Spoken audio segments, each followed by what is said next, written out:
Hi, boys and girls. I wanted to read you another very famous, very popular book in the Boston area. It's called Way For Ducklings by Robert McCloskey. And the statues of these ducklings are still in the Boston Common. So when we can all go check these out in Boston at the Common. Make way for ducklings.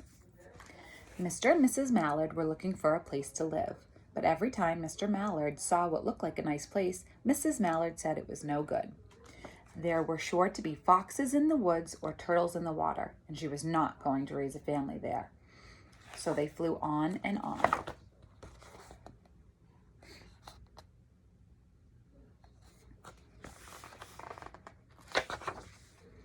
When they got to Boston, they felt too tired to fly any further. There was a nice pond in the public garden with a little island on it. "This is a very good place to spend the night," quacked Mrs. Mallard, so down they flapped.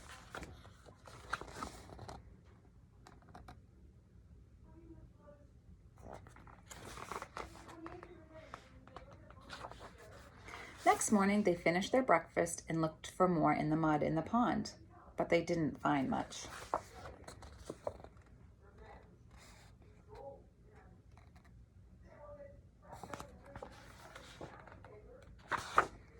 Just as they were getting ready to start on their way, a strange, enormous bird came by.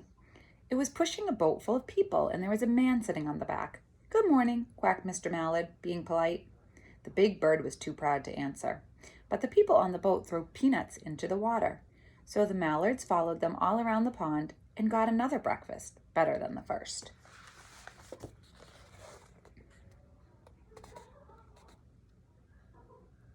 So boys and girls, the big peculiar bird that went by was actually not a real bird. It's called the swan boats, and you can visit them in Boston in the summer when they open, and that's what they look like. They have a swan on the back, and it's a little boat that you can ride.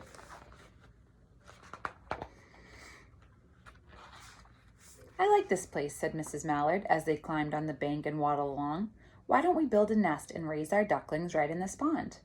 There are no foxes and turtles, and the people feed us peanuts. What could be better?" "Good," said Mr. Mallard, delighted that at last Mrs. Mallard had found a place that suited her. But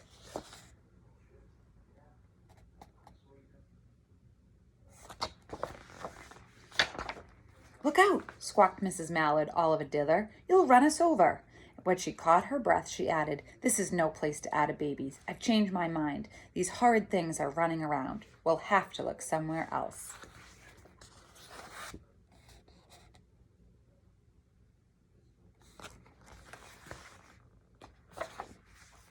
So they flew over Beacon Hill and around the State House, but there were no spots there.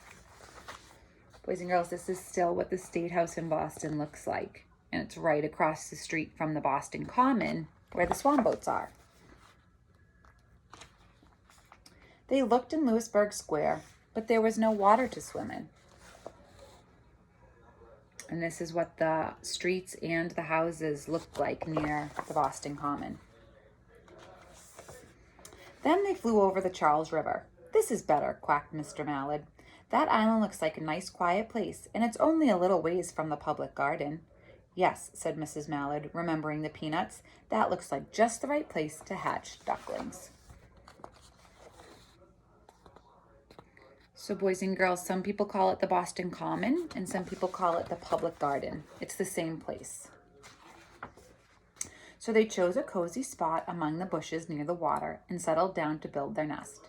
And only just in time, for now, they were beginning to molt.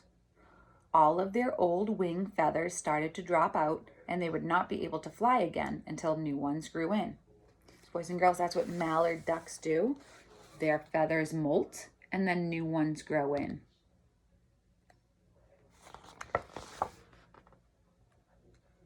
And molt just means they come off, they fall off. Even though they could not fly, they could still swim. And one day they swam over to the park on the riverbank, and there they met a policeman. Michael, they called him. Michael fed them peanuts every day. There's Michael, the police officer. And there are the ducks, the mallards, eating the peanuts that Michael gave them.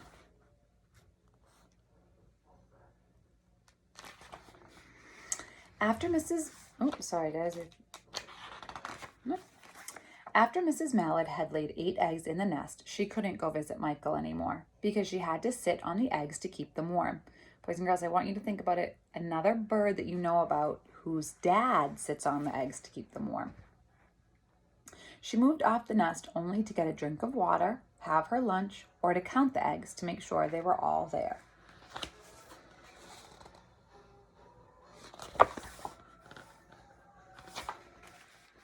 One day the ducklings hatched out. First came Jack, then Knack, then Lack, Mack, Knack, Whack, Pack, and Quack. Mr. and Mrs. Mallard were bursting with pride. It was a great responsibility taking care of so many ducklings, and it kept them very busy. Boys and girls, I want you to think about what you noticed about all their names. Knack, Lack, Mack, Knack, Whack, Pack, and Quack.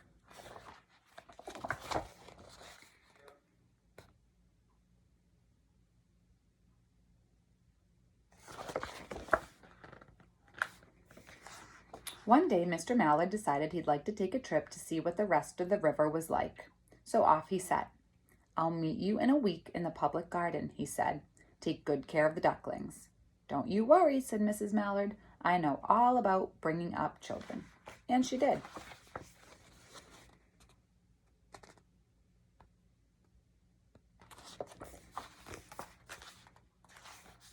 She taught them how to swim and dive.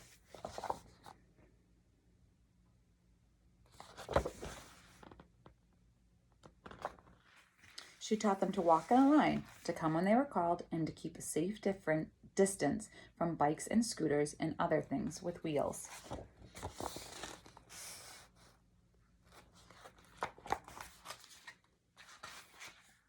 When at last she felt perfectly satisfied with them, she said one morning, "Come along, children, follow me."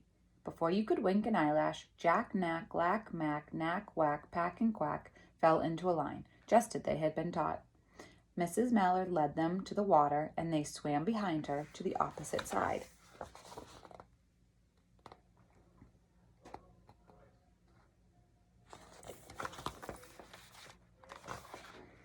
There they waddled ashore and waddled along until they came to a highway.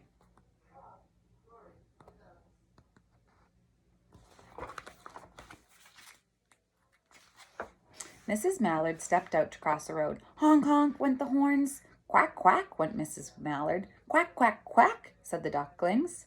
The cars kept speeding by and honking, and Mrs. Mallard and the ducklings kept right on quacking. So you can see the speech bubbles, guys, say honk, honk, and quack, quack. That's a good illustration, right? They made such a noise that Michael came running, waving his arms and blowing his whistle.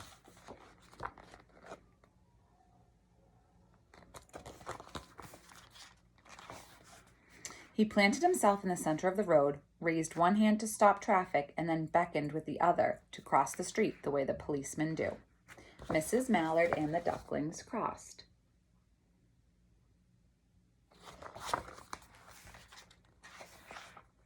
As soon as Mrs. Mallard and the ducklings were safe on the other side and down Mount Vernon Street, Michael rushed back to his police booth.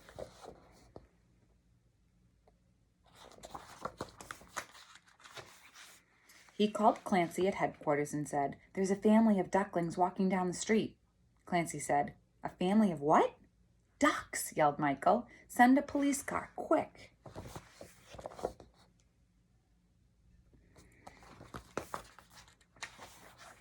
Meanwhile, Mrs. Mallard had reached the corner bookshop and turned onto Charles Street, with all of her ducklings marching in a line behind her.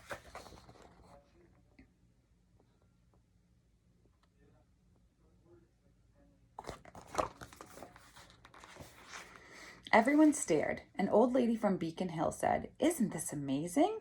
And the man who swept the street says, "Well, isn't that nice?" And when Mrs. Mallard heard them, she was proud, and she tipped her nose in the air and walked with a little extra swing in her waddle.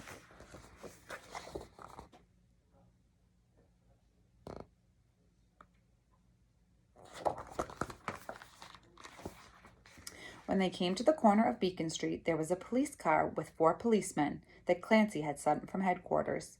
The policeman held back the traffic so Mrs. Mallard and the ducklings could march across the street.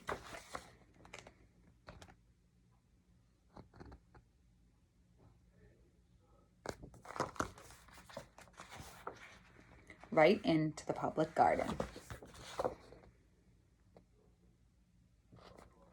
Boys and girls, if you go to the Boston Common or the public garden, that's still what the gates look like. When you walk in, it still looks just like that.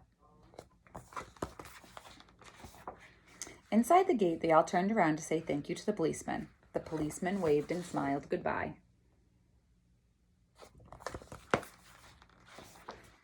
When they reached the pond and swam across to the little island, there was Mr. Mallard waiting for them, just as he had promised.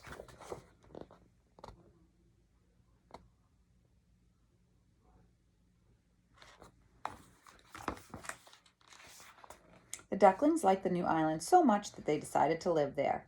All day long, they followed the swan boats and ate the peanuts.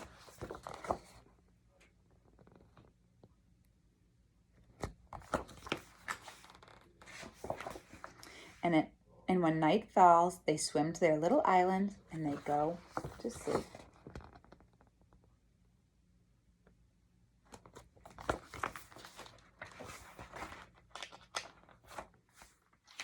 Boys and girls, that was Make Way for Ducklings. And like I said, in the summer, we can go check out the swan boats when they're open. I hope you enjoyed that story. And I want you to think about if you liked the illustrations, even though they weren't in color. If it was still a good story that kept you interested, even though the illustrations were a little different. They're not in color like we're used to. I will talk to you guys soon. Okay, miss you. Bye.